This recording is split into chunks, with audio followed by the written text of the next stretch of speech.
it's crazy here.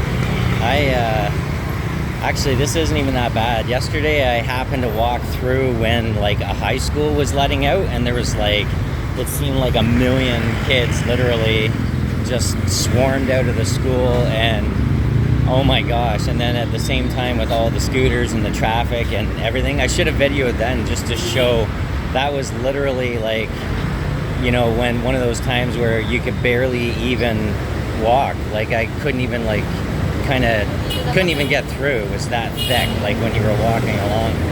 And yeah, it's wild to see. Honestly, I think probably places like this, you have the best drivers. The greatest drivers in the world are these people. Oh, I gotta go up the stairs here. These people here, and maybe places like Mexico City and whatever, because it's so unorganized. I mean, like, there's no rules. It's just like literally you just drive and don't hit anything and just go. Like, even when people cross the street, you just have to kind of weave your way through cars, and like the scooters don't even really stop. They just kind of like, it's like it's a game. Look at the traffic. Like it's crazy. And this isn't even Manila. I'm in like Pasig, which is like a suburb, on the outskirts of Manila. I haven't even been into Manila yet, so I can't even imagine what the heck it would be like.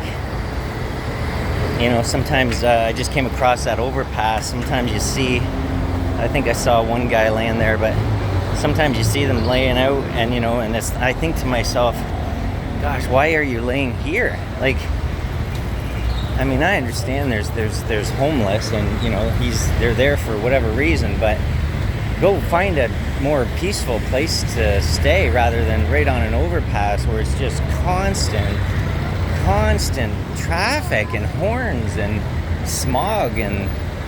But I guess if you're in that kind of state, then you probably, I mean, I've never had mental illness or any kind of disease or sickness, so I can't really understand, so I'd never pretend to.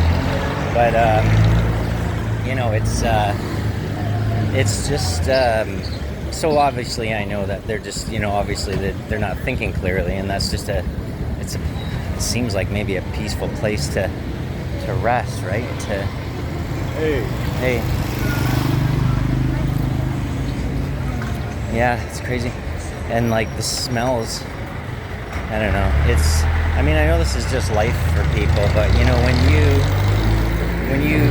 when someone like me comes to a place like this, that's it humbles you, because this is life for these people, and they really don't know any different. It's not like they've gone and spent some time, and well, some of them have. I've met some that have visited Canada, visited the US, have been to other countries for whatever reasons.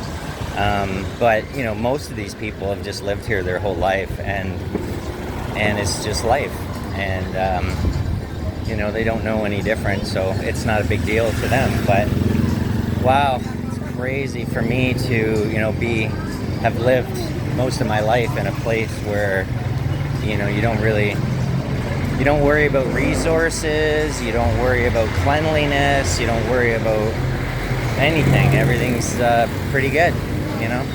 Abundance of food, abundance of clean water.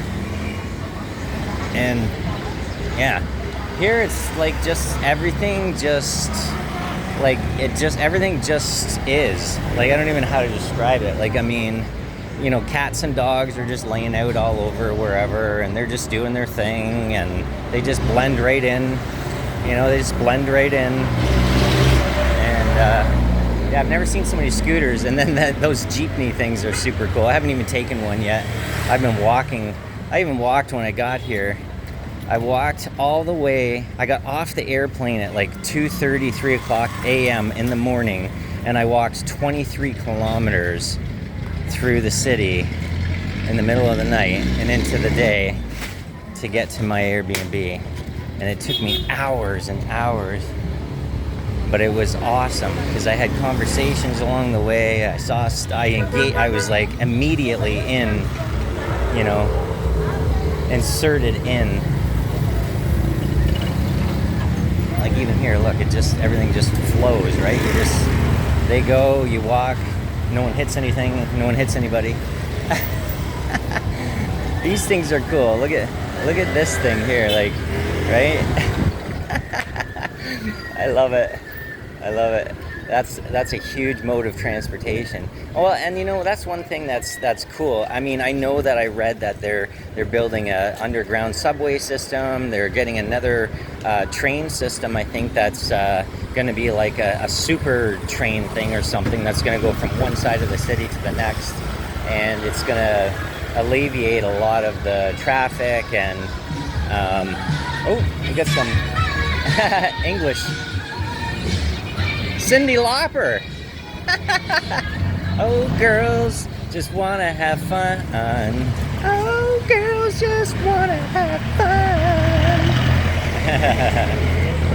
Well, I'm glad I got to take this video and show you guys a little bit of what my experience is in the Philippines.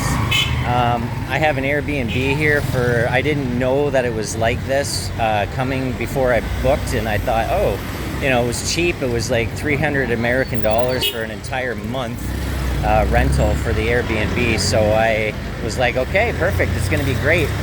And I'll get to see the city and whatever. But honestly, I think it's cool to have experienced this culture and the way of life. And I'm very grateful for my experience here, but I can't stay in it. Anyone that knows me and anyone that has followed my journey, my path, anyone that has followed me along the way, they know that I'm a nature guy, a mountains guy. I like solitude. I like, you know, a little bit of everything, but I can't do this for very long because it's constant stimulation. It's just constant stimulation. I mean, look at this place. Like, it's just, and even at night, like, it doesn't really stop. It slows down a little bit, but I mean, you hear the bikes going by at 3 in the morning. There's people lighting off fireworks. Dogs are barking. I mean, it just, and then, you know, by 4 or 5 in the morning, the day shift is starting, so to speak. You know, the people are up in the morning, the ones that have all these stands and things, you know, like, I was gonna go over there and get a chicken. All right, I'm gonna let you guys go. That's the end of my video here. You got a little taste of what Pasig is. If I get down to Manila one day, I'll look at the chickens. Chickens are? Yeah, they look amazing.